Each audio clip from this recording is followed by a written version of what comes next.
बिस्मिल्लाहिर्रहमानिर्रहीम।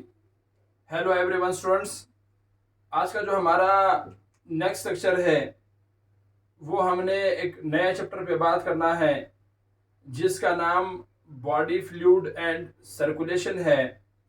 स्टूडेंट्स, इस चैप्टर में हम मुख्तलिफ एस्पेक्ट्स के ऊपर बात करेंगे। हम ये समझेंगे कि सर्कुलेशन क्या है, सर्कुलेशन के साथ साथ हम मुख्तलिफ तरह के जो फ्लूइड्स है उसको समझेंगे। ओपन सर्कुलेटरी सिस्टम क्या है, क्लोज सर्कुलेटरी सिस्टम क्या है, इसी के साथ साथ जो है जो इंटरनल फ्लूइड्स है उससे क्या मुराद है। उसी के साथ साथ फिर हमने इसी चैप्टर के अंदर जो है वो हार्ट को समझना है, हार्ट के पूरा जो चैम्बर्स है इसी के ऊपर बात करेंगे। और इसी के साथ साथ इनके जो डिसऑर्डर्स है उस पर बात करेंगे, लिम्फेटिक सिस्टम पे बात करेंगे। तो बहुत सारा इंशाल्लाह जो एक्स्ट्रा ऑर्डिनरी जो knowledge according to circulation chapter जो है, इंशाल्लाह उन तमाम की तमाम लेक्चर्स को हम आहिस्ता आहिस्ता जो है वो लेक्चर वाइज जो है सब चैप्टर को हम जो है वो कंप्लीट करेंगे। तो आप सबसे गुजारिश है कि अगर आप इस चैनल पर नए हैं तो काइंडली इस चैनल को सब्सक्राइब करें और आखिर तक जो है जो वीडियो है वो हमारे साथ वॉच करें। चलो आते हैं ज़रा लेक्चर की तरफ। स्टूडेंट्स, आज जो मैंने जिस नए चैप्टर के साथ आपके साथ बात करनी है वो हमारे पास जो है body fluid and circulation chapter है। पहली बात तो ये है कि जो सर्कुलेशन हमारे पास जो होती है, सर्कुलेशन कहते हैं एक ऐसा प्रोसेस जिसमें ब्लड पूरी जिस्म के अंदर सर्कुलेट करे। इस अमल को हम कहेंगे सर्कुलेशन, यानी the process where the blood is circulate throughout of body is known as a circulation. अब इस सर्कुलेशन की अपनी आप में एक एडवांटेज है, वो ये है कि इस सर्कुलेशन के थ्रू पूरी जिस्म में ऑक्सीजन मूव करते हैं, इसी की तरह पूरी जिस्म से वापस ही CO2 वापस आते हैं। इसी सर्कुलेशन के थ्रू ब्लड के अंदर जो है वो ग्लूकोज मूव करते हैं। मुख्तलिफ तरह की जो मालिक्यूल्स या आइंस पार्टिकल्स और लिक्विड वगैरह प्रोटीन्स, ये तमाम की तमाम चीज़ों की मुंतकिली होती है एक एरिया से लेके दूसरे एरिया तक। जहाँ पे डाइजेस्ट होते हैं वहाँ से ग्लूकोज निकलते हैं विलाय वगैरह के, फिर वहाँ से सीधा ब्लड की जो ट्रांसपोर्ट होता है। ये जो पूरा जो ब्लड की जो पूरी राउंड है पूरी जिस्म में कि दिल से निकलना, बॉडी की तरफ जाना, बॉडी से वापस दिल की तरफ आना, अब ये जो पूरा सर्कुलेशन है, ये जो पूरा चक्कर है, इसको हम कहते हैं सर्कुलेशन। तो सर्कुलेशन को फिर से बता रहा हूँ, आसान अल्फाज में इतना याद रखना है कि एक ऐसे अमल जिसमें आपकी ब्लड पूरी जिस्म में सर्कुलेट करे, मूव करे, through out of body circulate करे, इस अमल को हम कहेंगे सर्कुलेशन। अब यहाँ पर जो सर्कुलेशन है वो मुख्तलिफ तरह की मुख्तलिफ टाइप्स पर मुश्तमिल है। यहाँ पे मैंने जो लिखा हुआ है, पहले नंबर पे मैंने जो लिखा हुआ है intra cellular digestion sorry circulation. दूसरे नंबर पे फिर मैंने लिखा हुआ है एक्स्ट्रा सेलुलर सर्कुलेशन। फिर इसी के साथ साथ मैंने लिखा हुआ है इन्वायरमेंटल फ्लूइड सर्कुलेशन।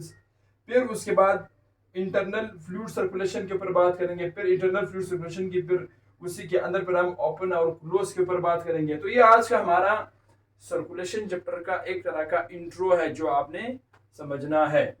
अब इनमें से पहले नंबर पे जो है अगर देखा जाए सर्कुलेशन के अंदर जो है वो पहला हमारे पास इंट्रासेलुलर सर्कुलेशन है। इंट्रासेलुलर सर्कुलेशन कहते हैं एक ऐसा सर्कुलेशन जिसमें प्रॉपर तरीके से जब सब्सटेंस पूरी सेल के अंदर डिस्ट्रीब्यूट हो जाती है, इस अमल को हम कहेंगे इंट्रासेलुलर सर्कुलेशन। मिसाल के तौर पर अगर ये हमारे पास एक सेल है ना, ये हमारे पास एक सेल है, लेट्स ये सेल है।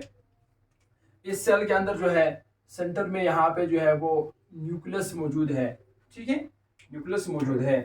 अब अगर इस न्यूक्लियस के इर्द गिर्द यहाँ पे ये साइटोप्लाज्म वाला एरिया है, इस साइटोप्लाज्म वाले एरिया में यहाँ पे जो है जो फ्लूइड है वो फ्लूइड इस यहाँ पर प्रॉपर तरीके से इर्द गिर्द जब यहाँ सेल के अंदर प्रॉपर तरीके से जब ये फ्लो करे और पूरी सेल में ये फैल जाए, डिस्ट्रीब्यूट हो जाए, इस अमल को हम कहेंगे इंट्रा सेलुलर सर्कुलेशन।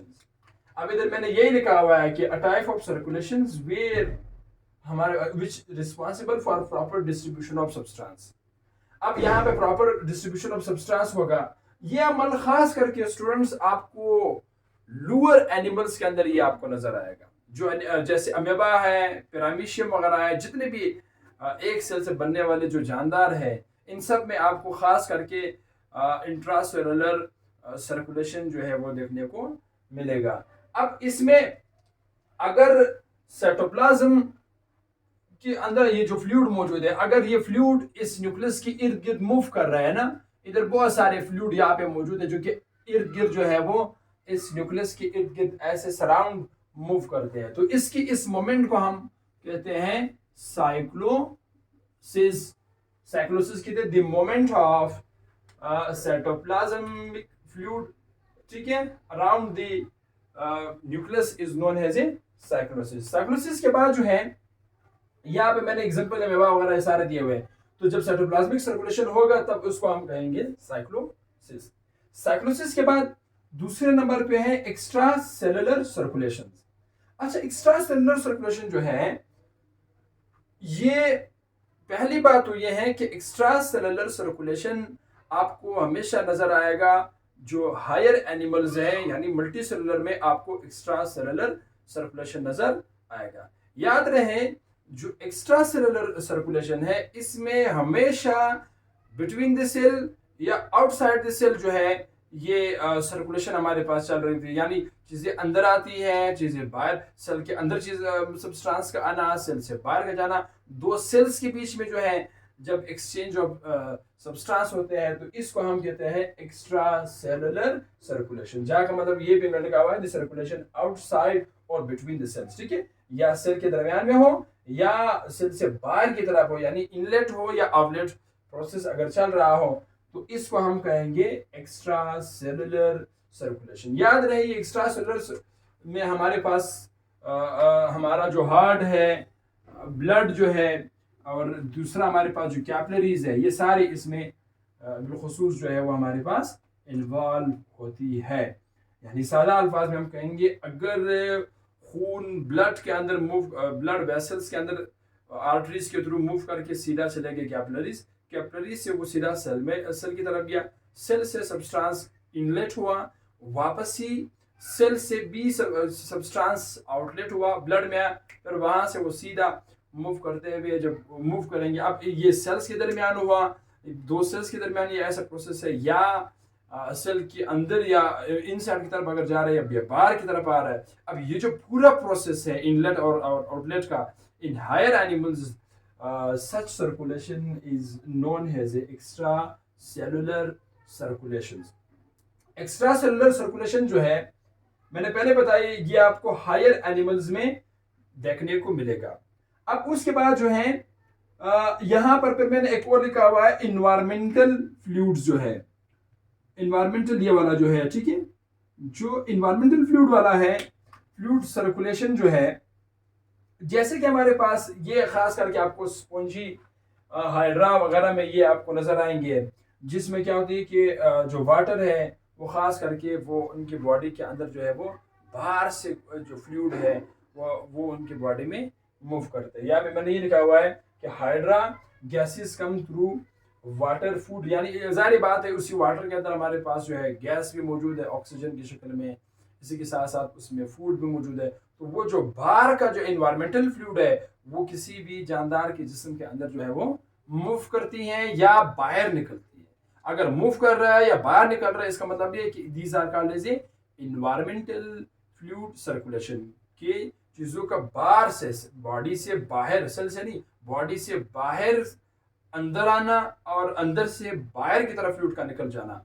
अब याद रहे इस प्रोसेस में वाटर के साथ, वाटर के अंदर गैसेस और सब्सटेंस जो है, जो कि हमें या किसी भी एनिमल्स को जो है वो अपनी मेटाबॉलिक प्रोसेस को बहाल रखने के लिए ये पूरा सर्कुलेशन जो है वो होती रहती है। तो इसको हम कहेंगे इन्वायरमेंटल फ्लूइड सर्कुलेशन। अब इस इन्वायरमेंटल फ्लूइड में मैंने लिखा हुआ है कि खास करके जो इन केस ऑफ हाइड्रा में हमारे पास जो है ये उसमें जो है वो एक पोर्स मौजूद है, उस टाइनी पोर्स के थ्रू जो है वो या तो चीजें इनलेट होती है या आउटलेट होती है। इनलेट का मतलब है इनसाइड की तरफ जाना, आउटलेट का मतलब है बाहर की तरफ आना। देखो मैंने ये दो वर्ड्स यहाँ पे भी यूज किया हुआ है, एक हमारे पास है इनलेट, दूसरा हमारे पास क्या है, वो है आउटलेट। ठीक है, इनलेट का मतलब है इनसाइड की तरफ जाना और आउटलेट का मतलब क्या है कि बाहर की तरफ निकल जाना।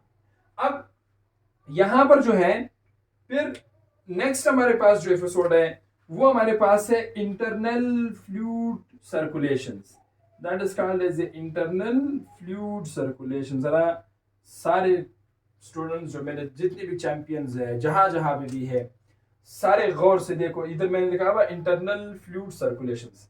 अच्छा, जो इंटरनल फ्लूइड सर्कुलेशन हमारे पास है ये इसमें होता क्या है कि blood circulate through through vessels of the vascular systems. यानी सिंपल सी बात है, इसमें जो इंटरनल हमारे पास इंटरनल फ्लूइड सर्कुलेशन जो है, ठीक है, नाम से जाहिर है इसमें हमेशा ब्लड जो है वो वेसल्स के अंदर या वेस्कुलर सिस्टम के अंदर मूव करेंगे।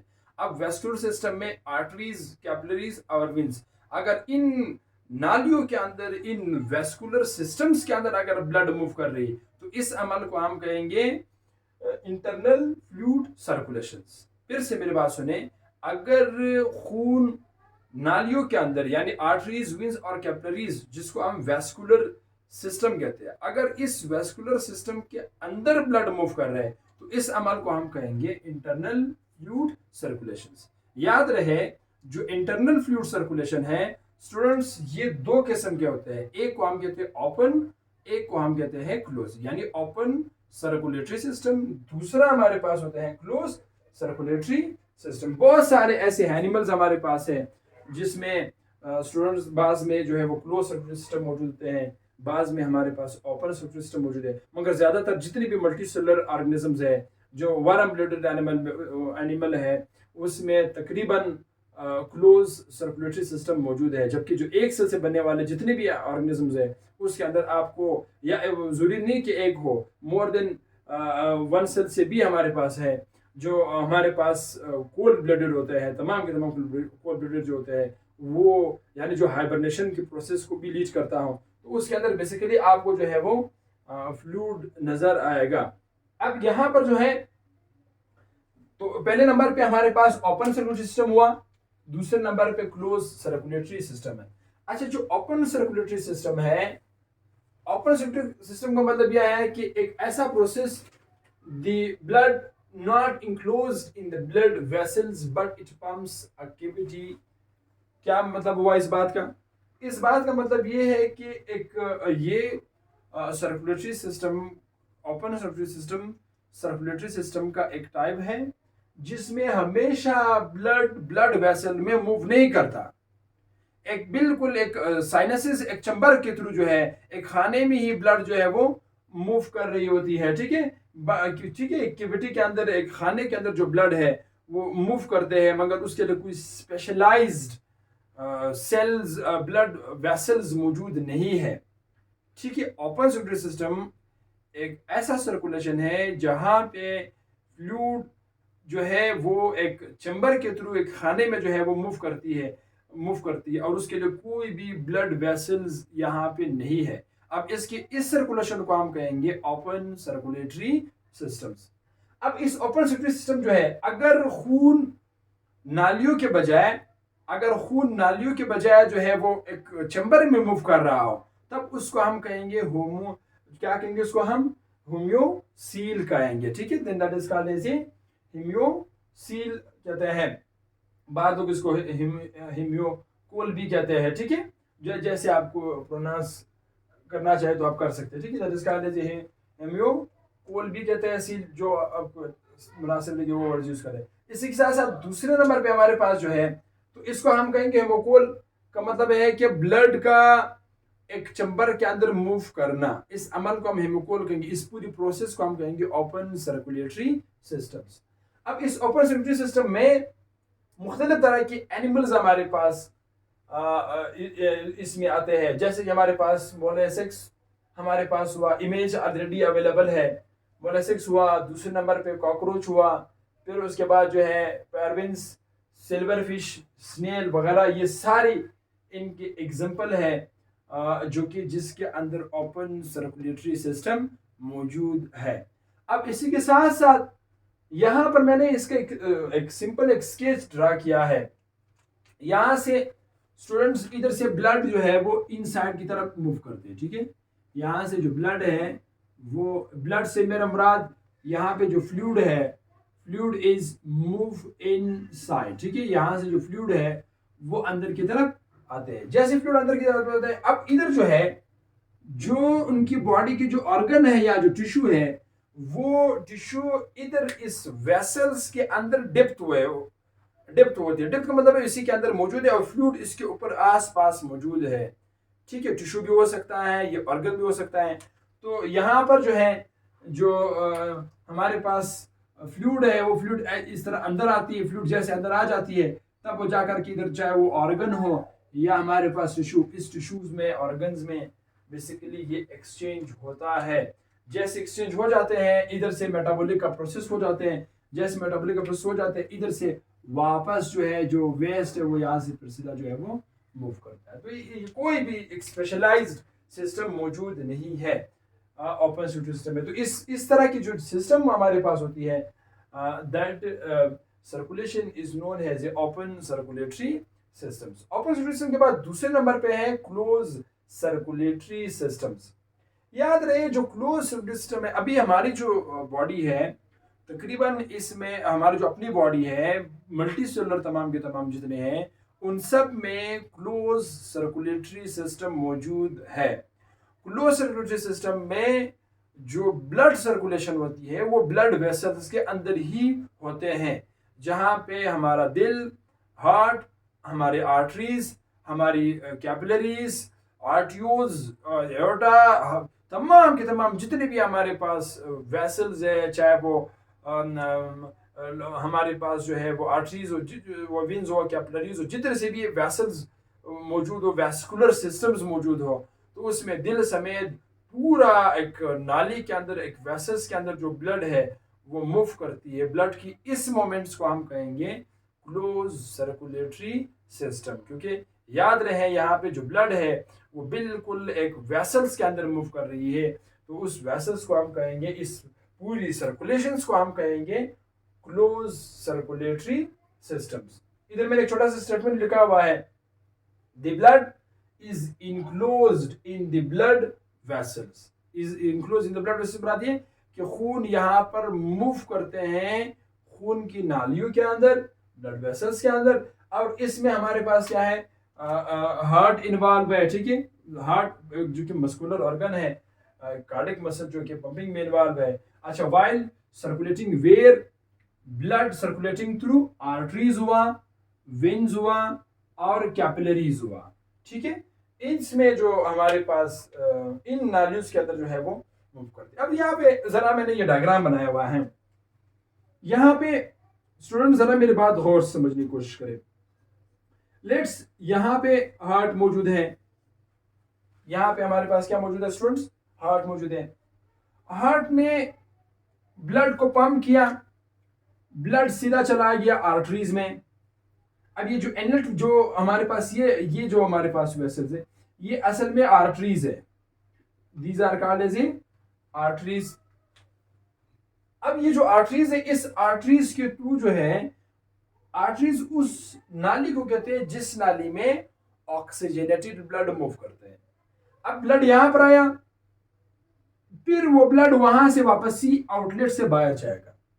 जिस नाली से खून वापस ही जा रहा है दिल की तरफ, उस नाली को हम कहेंगे वेंस, ठीक है, जो कि डीऑक्सीजेनेटेड ब्लड को कैरी करता है। अब ये इन दोनों के दरमियान जो है या इनके बीच में आपको ढेर सारे यहाँ पे कैपिलरीज नजर आएंगे, ठीक है। जो मैं इसको इस तरह हाईलाइट कर रहा हूँ, ये वाला जो पूरा एरिया है, ये जो मैं हाईलाइट कर रहा हूँ, अब ये जो एरिया है ये कैपिलरीज एरिया है।